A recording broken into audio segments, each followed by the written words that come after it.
Hello everyone, myself Mayanka Kaushik, Assistant Professor in BIIT. Here I am delivering my lecture on behalf of a Guru KPO. My topic is Gram-Schmidt procedure. So basically why we are using Gram-Schmidt procedure? This is basically if we are calculating a numbers or a signal that are basically deals with the orthogonal functions. Orthogonal functions have a infinite numbers. So what we have to calculate? We have to calculate till a finite number. For this calculation we use a orthogonal Schmidt procedure.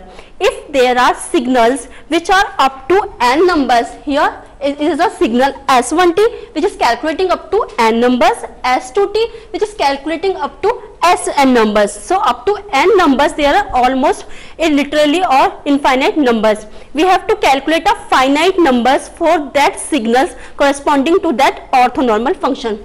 If we consider that in equation first we keep the signal 1 as it is and all the terms 0. In Gram-Schmidt procedure, to solve a question, what we have to do is an easy trick. We calculate number in such a way, if we are equations are number of 3 or 4 up to n numbers, we have to put equation 1 a first coefficient, in equation 2 second coefficient, and equation 3 a number of 3 coefficients up to n numbers. So we have put a coefficient 1 in S1 equation.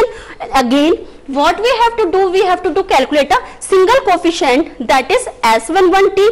We calculate S11t with a formula SIT is equal to SIG UJT. UJ is an orthonormal function and SIG is our signal. Here IJ is equal to S11. So we have to calculate S11 by a formula limit 0 to 2 S1t ka whole square up to integration.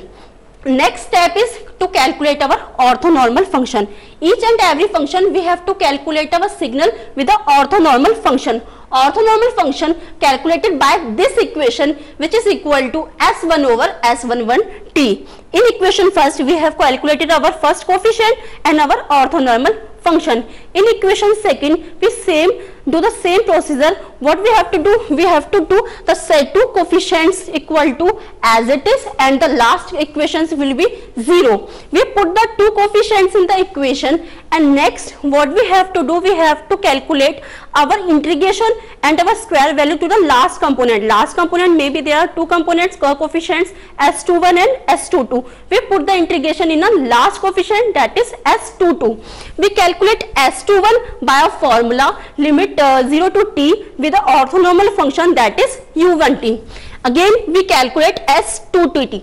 What we have to do? We have to calculate S2t, put the value of S2t in the equation, then the equation becomes in such a way, square with the equation we have put the value of S22t. We have calculated already the value of S2t, S21t. In S2t we have squared and under root, which we have done same in a S11t, because S11 is a single coefficient here S21 is a last coefficient.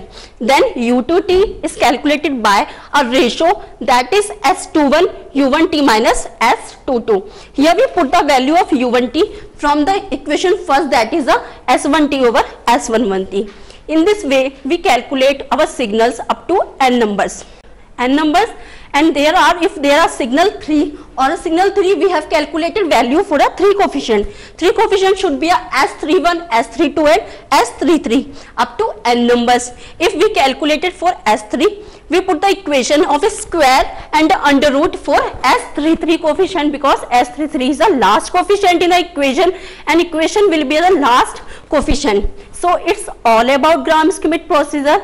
Thank you for listening me and watching this video. For more information please log on to www.gurukpo.com.